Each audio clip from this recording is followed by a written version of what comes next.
Hi, this is Ana Doblas with the third video of the Module Fourier Optics for the course Intro to Optics and Photonics.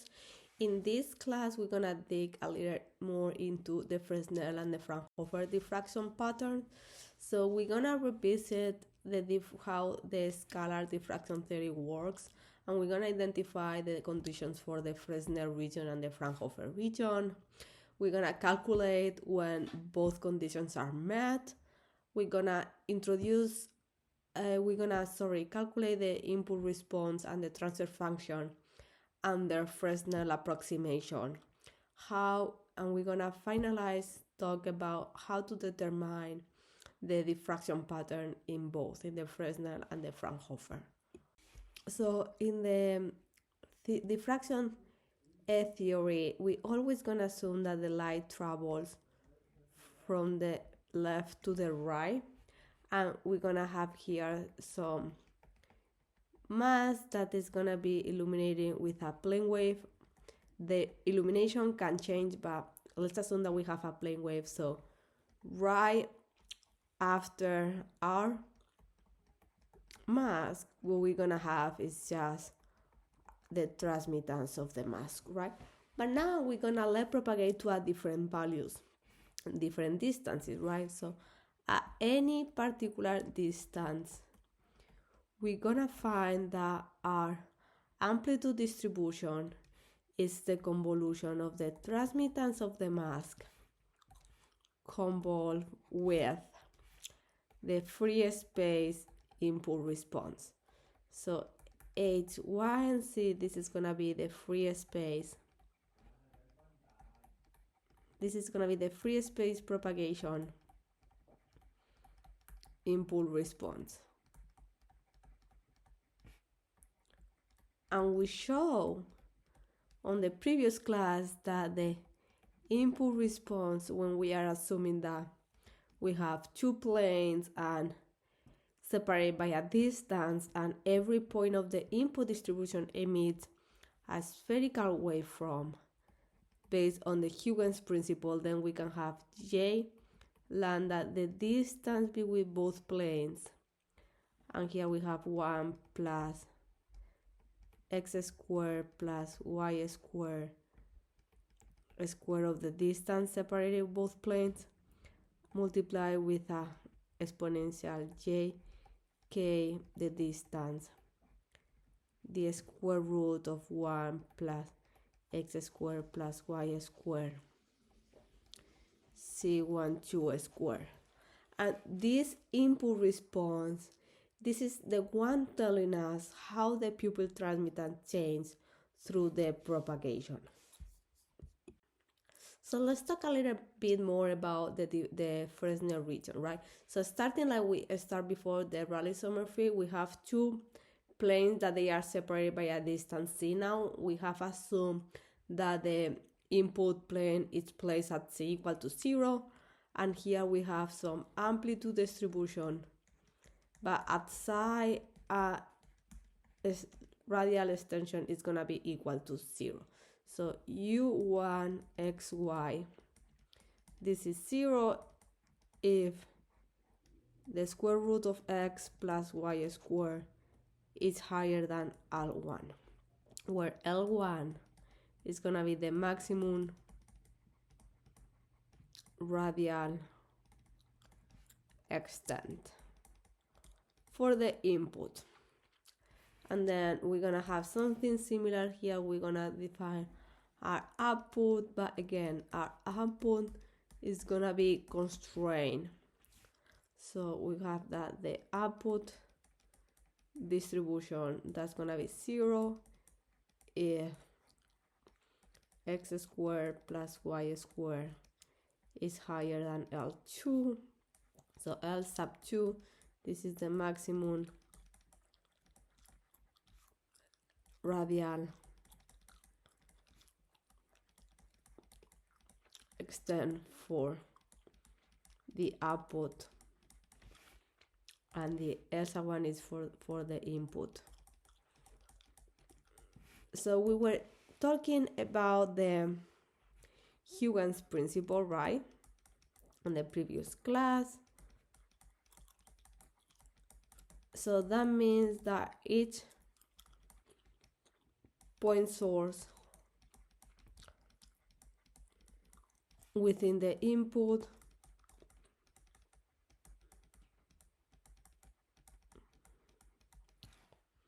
emits a spherical waveform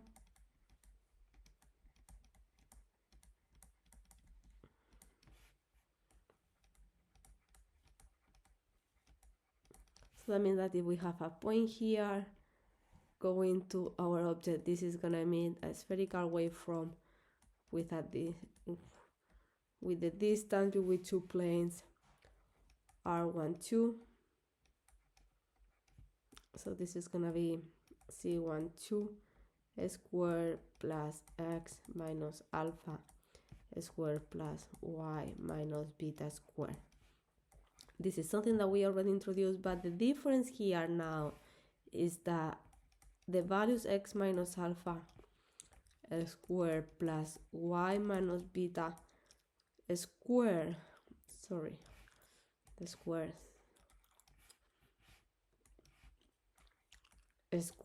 those ones, they are limited. So the maximum values could be L1 plus L2 squared. So that means that if the distance between two planes is so much larger than their lateral dimensions, then this distance it can be approximated to the actual value, because the other values are gonna be insignificant respect. So let's put now the convolution in the integral form. So if we write the convolution in the integral form, we have that our output distribution is here. And I think I messed the colors, but it's gonna be with our input distribution. And now is where we have here our input response. So the exponential of j k c12, the square root of 1 plus x minus alpha square plus y minus beta square c12 square, and in the bottom we have j lambda c12, and here we have 1 plus x minus alpha square plus y minus beta square c12 square, differential of alpha, differential of beta. All right, so this term right here, we said that that can be approximated. We say that this term can be sorry about that.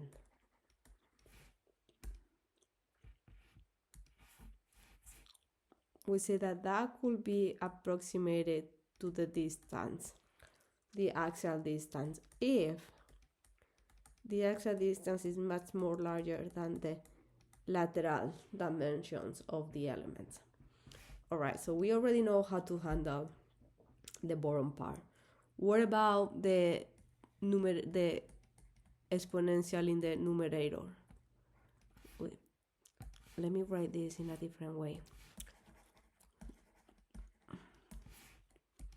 So we have here the exponential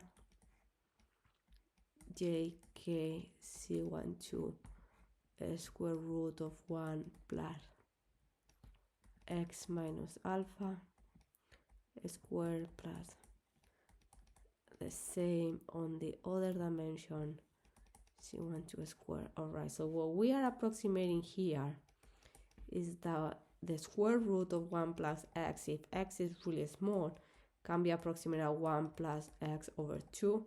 So we're gonna approximate this as the exponential of j k c12 1 plus 2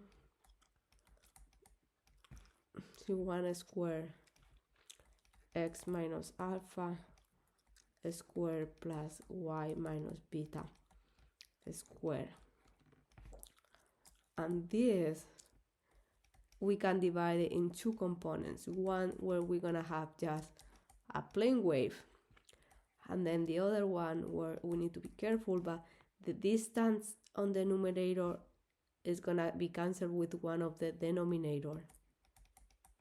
And here we have is x minus alpha squared plus y minus beta squared. So what we have here is a plane wave. And the other term is a quadratic phase factor.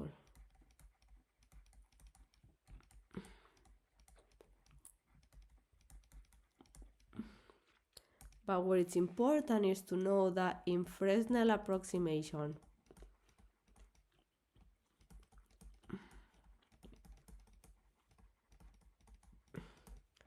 a spherical waveform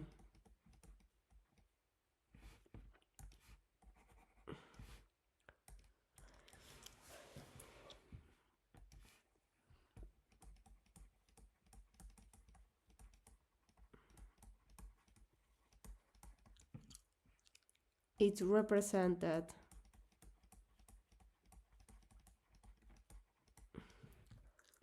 by a paraboloidal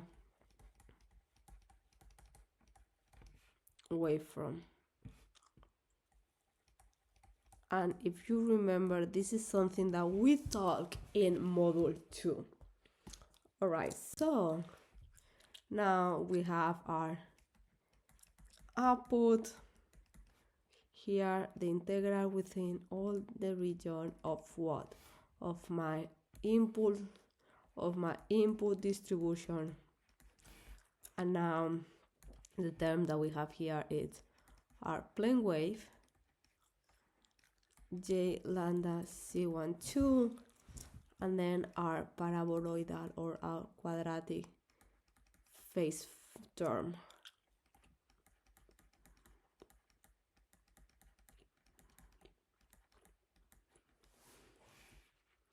With our differentials. So we can rewrite this integral as a convolution. So we're gonna have the convolution of our terms. Our input convolved with, we have here constants related with the plane wave. Some changes to make sure that we have conservation of the energy. And here we have the quadratic phase term. So the impulse response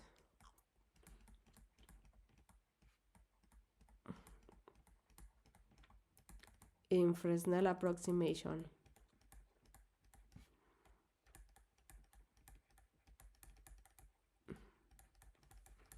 that's gonna be h of y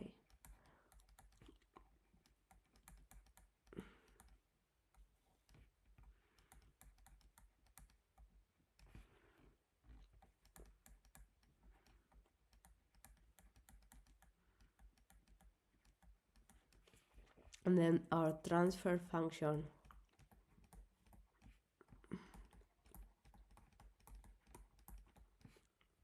which is going to be the Fourier transform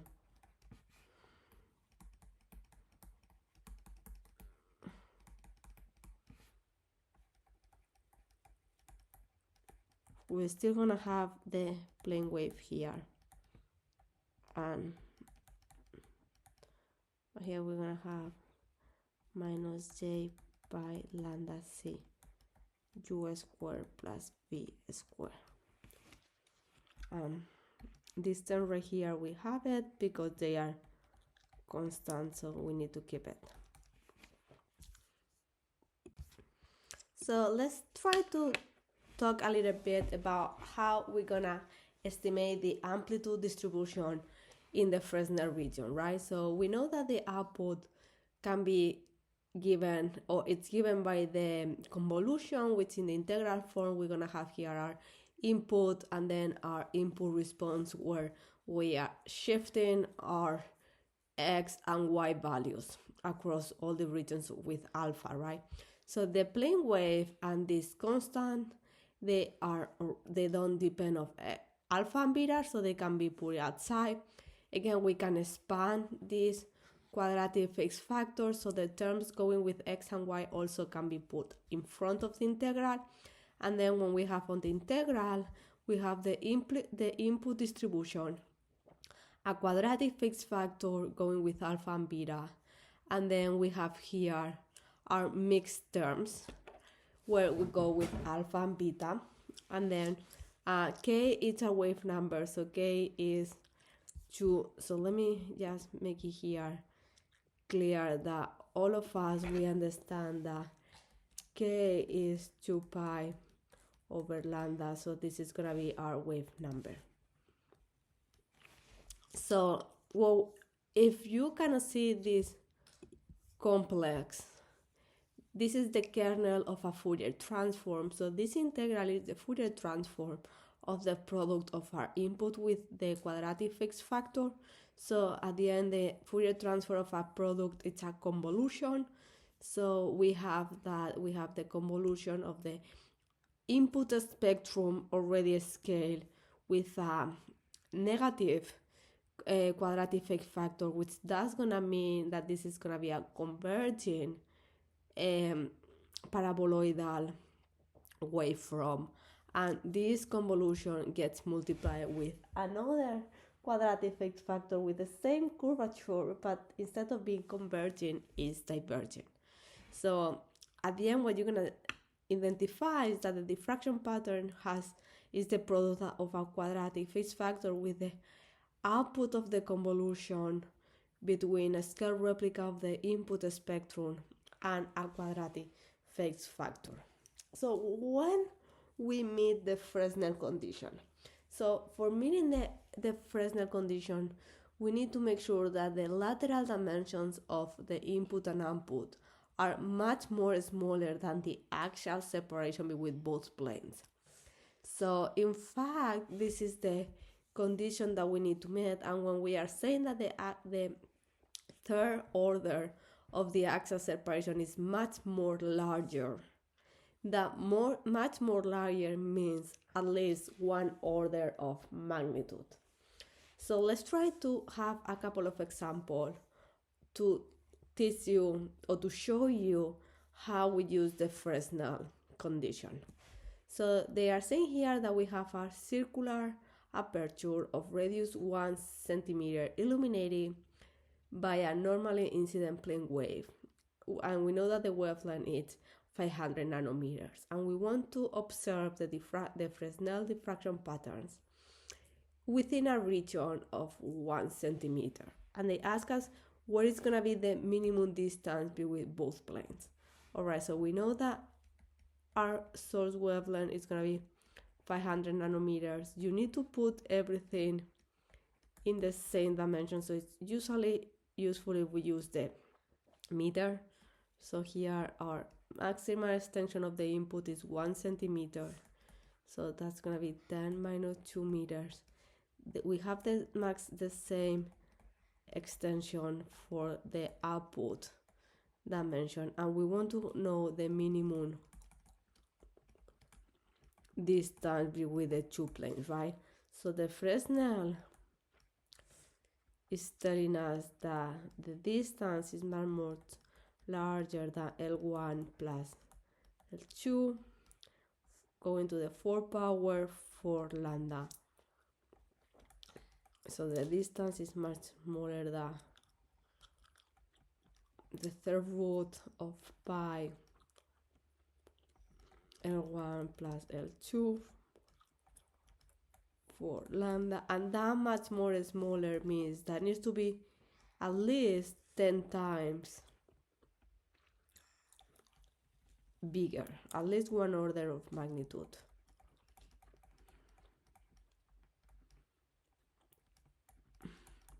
So now if we put here L1 equal L2, and we put here our wavelength, this means that this is going to be 6.34 meters. So that is the minimum distance. So the minimum distance is 6.34 meters to observe the diffraction patterns. So the second example is now they give us already, again, they give us the maximum, oops, sorry, I changed wrong units, it's meters. So they give us the maximum extent for the input and output. Now they are different, and the wavelength, it's within the blue color now, around the 450. And they are telling us if for C equal to meters, the Fresnel approximation is satisfied. So I like to solve it because we already know the wavelength and the maximal extent of both planes. So I like to always solve here, insert the values.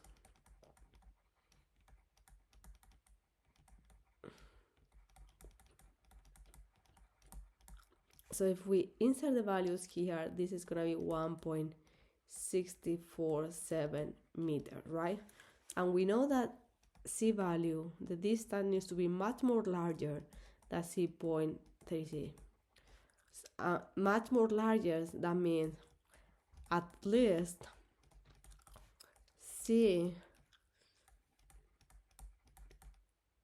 should be 16.47 meters. So we say one order, right? Since the distance is 2 meters, which is much more smaller than the 16.47 meters, we can conclude that the Fresnel approximation is not met.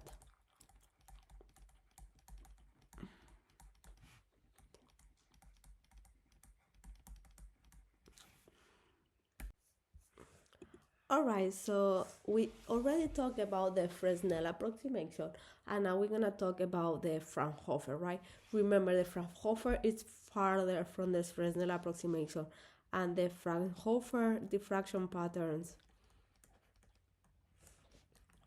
they are patterns that they don't change the shape, they only change the size. So that means that the Fraunhofer diffraction patterns are a scale replica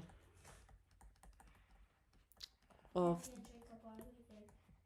the 2D Fourier transform of the input distribution.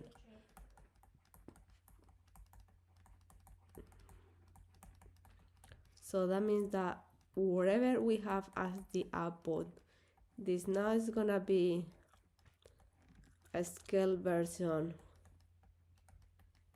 of the Fourier transform of the input, where we can also write it down as x over m, y over m, where m is gonna be lambda c. We can define it as the lateral magnification. That's why we are saying that it changed the size, because the lateral magnification depends on the distance. So the farther away, the higher is going to be the lateral magnification within the diffraction patterns. So the diffraction condition, if we use the Fresnel approximation, we were saying that the output is equal, and I'm writing this in the convolution form of my input convolved with my plane wave, here the constant, and then here we have the quadratic phase factor. But again, we can write this and we can put the convolution in the integral form. So here we're gonna have one quadratic x factor going with the x and y. And then we have our integral, differential of alpha, differential of beta of our input. And then here we have our exponential jk2c alpha square plus beta square, and then the mixed terms that gonna provide us the Fourier transform. So the key here is that this factor, this is gonna be approximated to 1 if the distance is much more larger than pi L1 squared over lambda. So this is our Fraunhofer condition. So if this is 1, right, we can kind of cancel out, so the whole integral becomes just the Fourier transform of our amplitude distribution. So our output is going to be equal to, we have the same terms in front of the integral. This is, the approximation is not affecting to those terms. We are not imposing anything on the output, only on the input within the integral. But now on the integral, what we have here is our amplitude distribution, and then we have here our kernel of the Fourier transform. So this is gonna be the Fourier transform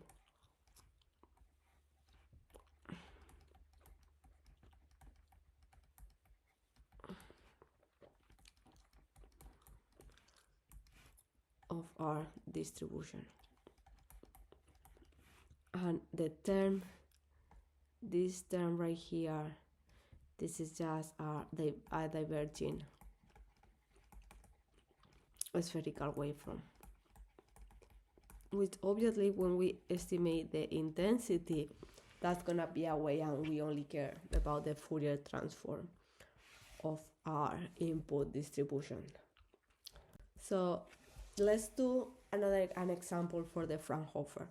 So we know that the maximum extent of the input is 10 centimeters.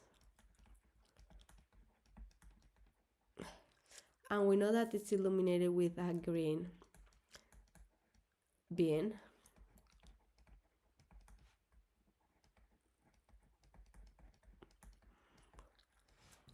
We want to know the minimum distance so we can observe Fraunhofer.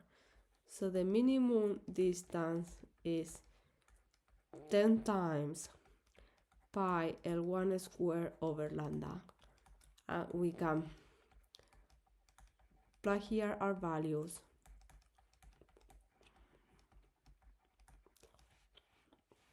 And then we have like 590.52 kilometers. The problem is going a little more, and I say, what about if now we change so from green, so our wavelength increases, right? So we are moving from green to a red color. So now our wavelength increasing.